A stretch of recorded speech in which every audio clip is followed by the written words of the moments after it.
احنا طبعا عارفين ان زورو بيضل الطريق كتير جدا، واحنا النهاردة نرسمه بالسلاسل الانميات التانية على اساس ان هو بيضل الطريق وبيروح انميات تانية ويتجول فيها في كده. الصراحة يعني الفكرة ديت جت بالصدفة اصلا. انا كنت عامل استطلاع رأي على تيك توك، وكلكم اخترتوا شخصية زورو عشان نعمل لها الفكرة ان احنا نرسمها بالسلاسل الانميات المختلفة. وصراحة كان اختياركم موفق. احنا رسمناها دلوقتي بالسلسلة انمي ون بيس. يلا بينا نخش على السلاسل الانميات التانية.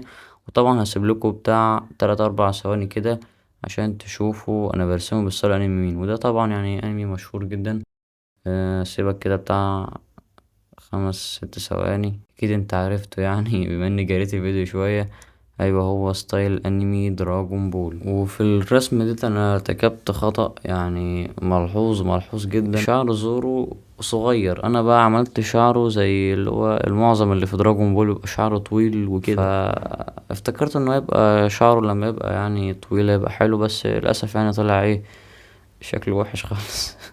بس عامة الرسمة عجبتني، التلوين فيها يعني تعبت فيه شوية، مش شوية، تعبت فيه قوي. على طول يا مدير خش على الستايل اللي بعده، مفيهاش كلام. ستايل انمي مكسر الدنيا اليومين دولت وفانزاته كتروا. ها. ستايل انمي اتاك اون تايتن على شكل عملاق.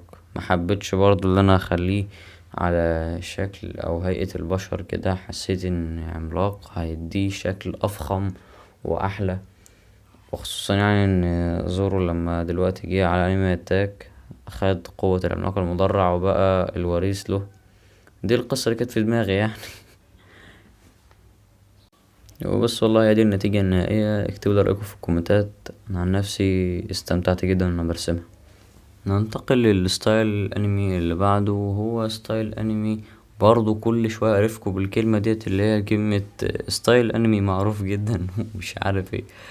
لا بس بجد المرة دي هو انمي يعني مشهور جدا، وبالذات ظهر في الآونة الأخيرة على انه انمي الرسم فيه رهيب جدا، وستايله بقى معروف جدا ومحبب عند معظم الفنانين اللي بيرسموا الانمي. هو ستايل انمي ديمون ستاير يعني. هو معروف جدا. بصراحة حبيت ان انا اعمله على شكل شيطان، ما حبيتش خالص ان انا اعمله على شكل هشرة. حسيت ان الشيطان تبقى لايقة على زورو اكتر. مش عارف ايه حكاية الشر مع زورو دي، هي جاية عندي كده. ننتقل بقى للانمي اللي بعديه، وهو انمي انا ما اتفرجتش عليه اصلا عشان ابقى احكي عنه واقول عليك تفاصيله كده عشان انت تخمن الستايل والكلام ده كله. فهو انمي بليتش. ما اتفرجتش عليه بسبب ضغط الدراسة والكلام ده كله. ما علينا ان هو حبيت ان القناع اللي هو يكون لابسه يكون يعني زورو لابسه الشيطان انما حاجة زي كده. فاهمني؟ يا ريت تكون فاهم. لان انا ذات نفسي مش فاهم. وهي ديت النتيجة النهائية. يا رب تكون عجبتكم. نخش في الستايل اللي بعده. الانمي اللي بعده برضو طلبته مني على التيك توك. بصراحة الستايل بتاعه يعني مش مفهوم قوي غير عينيه. يعني انا فهمته بس من الانمي ده عينيه ستايله فيها مميز جدا. اكيد انتوا عرفتوه. انمي السحر والعادة الشياطين كلها. انمي بلاك لافر. حبيت ان يعني يكون هو زورو عامل زي استا، يكون متعاون مع شيطان، والشيطان ده برضه هو انما. انا ثابت على الشيطان ده لانه هو الشيطان اللي مع زورو. اعمل ايه يعني. هي دي النتيجة النهائية. يلا بينا نخش على الانمي اللي بعده.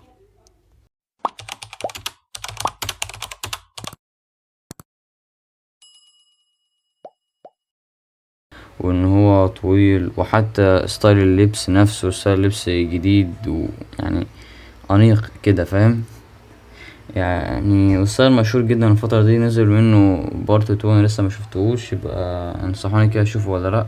وهي دي النتيجة النهائية من انمي جوجيتسو كايسن. نخش بقى على الانمي اللي بعده. الانمي ده عشرناه من الطفولة. محدش يعني حتى اللي متفرجش على انمي عارف الانمي ده وعارف شخصياته، وبالذات الشخصية الرئيسية منه. ايوه، هو ستايل انمي ناروتو. كده انت عرفته من خلال الاشارة اللي على دماغه ديت. مش عارف اسمها ايه، حماية الجبهة باين.